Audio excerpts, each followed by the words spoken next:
très bonne et heureuse année 2025, à travers vous donc à tout le personnel travaillant à l'institution présidente du Faso. Je souhaite que 2025 soit une année pleine de santé pour vous, votre famille et vos proches, pour que vous puissiez donner le maximum de vous-même dans le travail pour le bonheur de notre peuple.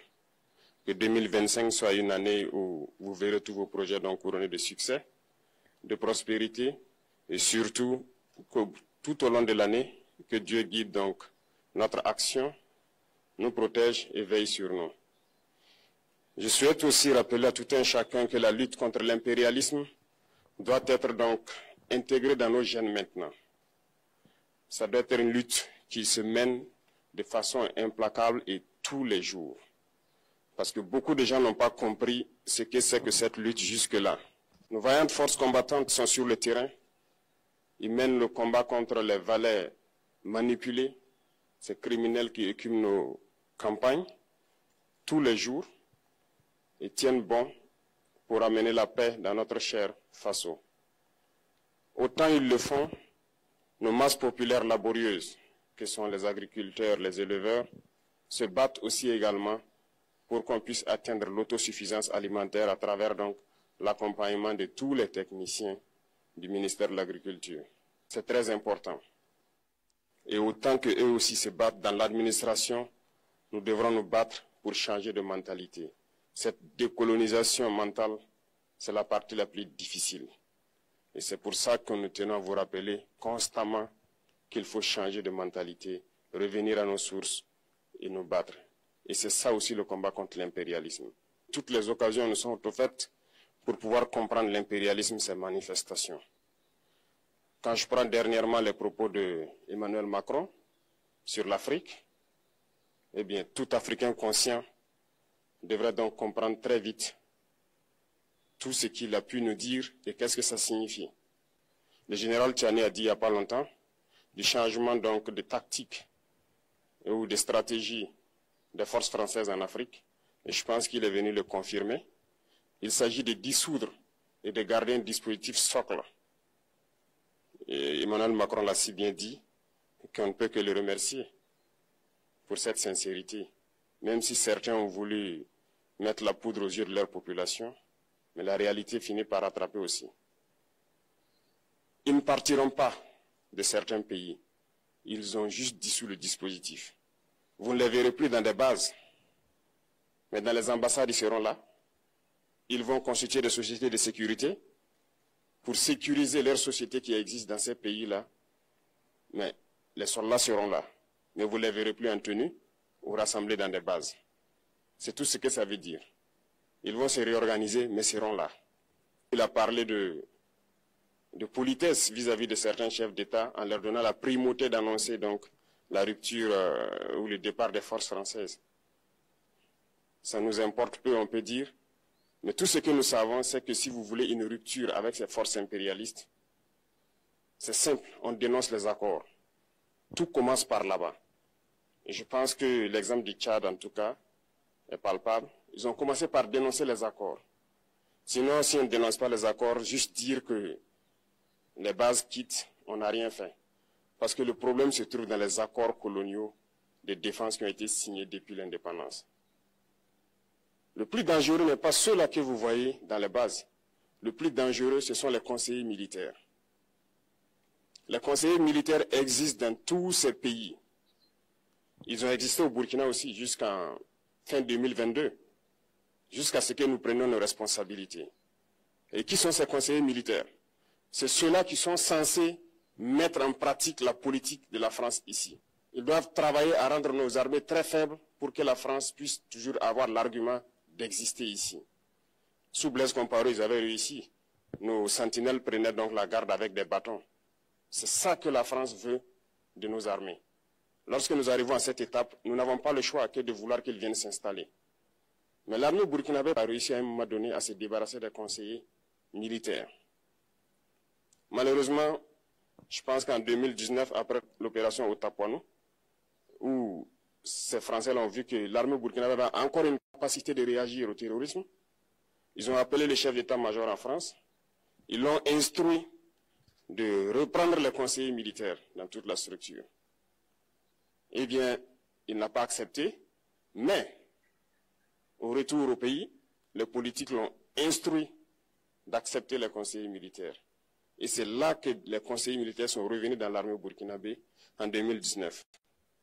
Avec toutes les conséquences qu'on connaît, l'armée était en train de disparaître dans les années 2020-2021. Et d'ailleurs, c'est le moment où beaucoup de militaires ont dû déserter parce qu'il n'y avait plus d'espoir. On était en train de s'effondrer. Voilà un peu comment ils travaillent. À l'état-major général des armées, dans tous les états-majors d'armée, dans les écoles, c'est eux qui sont censés dicter la politique de notre armée. C'est eux qui nous disent combien recruter, quand recruter et qu'est-ce qu'il faut en faire. Ils sont dans les écoles pour nous dire comment il faut les former et ainsi de suite. Tant que ces conseillers militaires sont là, vous n'êtes pas indépendant. Votre armée aura juste l'apparence d'une armée qui sera là en train de faire des parades, du cirque. Mais lorsqu'il viendra la guerre, vous vous rendrez compte que la parade, c'est une chose, mais la guerre, c'est une autre chose. Il faut rompre les accords. C'est la seule façon d'avoir une armée indépendante et se construire, être fort. Mais beaucoup de gens ne le comprennent pas peut-être. Et même avec ces accords, la France choisit dans nos États des élèves officiers pour aller les former. C'est à travers ces mêmes accords.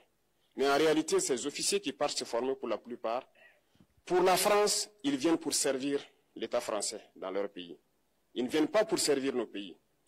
Ils les forment pour qu'ils viennent servir les intérêts de l'État français.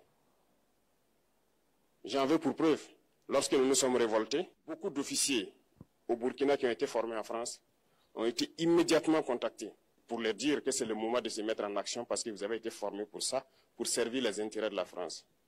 La plupart de ces officiers nous ont rendu compte, nous avons pris acte et nous continuons de suivre. Lorsque un officier formé en France arrive dans son pays et par malheur meurt soit par accident ou bien sur le champ de bataille, en France, il y a une nuit d'hommage aux morts dans l'armée, comme partout ailleurs. À la nuit d'hommage aux morts, on cite le nom de l'officier en question et on dit « mort pour la France ». Il ne le forme pas pour servir son pays, il le forme pour servir leur État. Et dans beaucoup d'États africains, il y en a plein de ces officiers. Combien sont patriotes, Dieu le sait.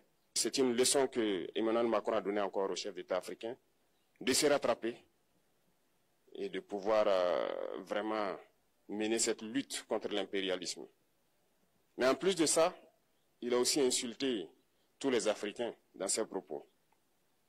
Il y a une partie qui a retenu mon attention, là où il parlait d'ingratitude. Et que l'ingratitude est une maladie non transmissible aux humains. Lui, il est humain, notre ingratitude n'est pas transmissible à lui.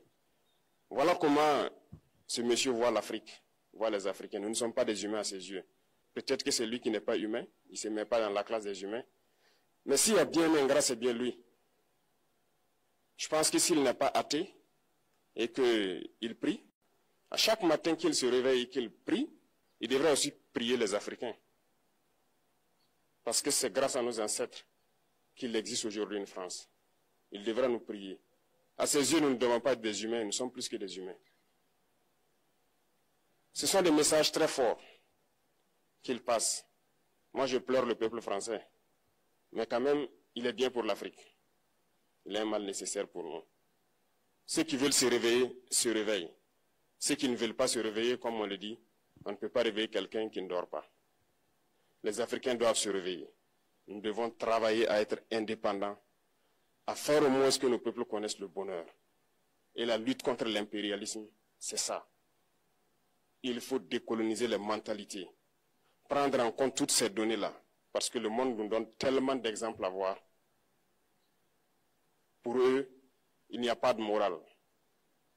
Ils peuvent vous désigner aujourd'hui terroriste, mais demain, vous êtes un héros, par leur simple bouche. Ils décident de ce qu'ils font. Ils parlent de démocratie, mais ils se font eux-mêmes des coups d'État constitutionnels entre eux. Ils parlent des droits de l'homme, mais ils déciment des populations ailleurs.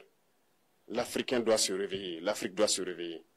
Et le combat contre l'impérialisme est permanent. Et je vous invite à incorporer ce combat à travailler en sorte que nous soyons réellement indépendants, que nous soyons autosuffisants et que nous puissions nous développer, connaître le bonheur, ce à quoi notre peuple aspire. Merci, je vous souhaite une très bonne journée, une très bonne semaine et une très bonne année. Et que, à la fin de cette année 2025, en faisant la rétrospective, nous devrons nous dire que nous avons apporté un grand plus à notre nation. Merci beaucoup à tous, que Dieu vous bénisse et que Dieu protège notre chère patrie. La patrie ou la mort, nous vaincrons.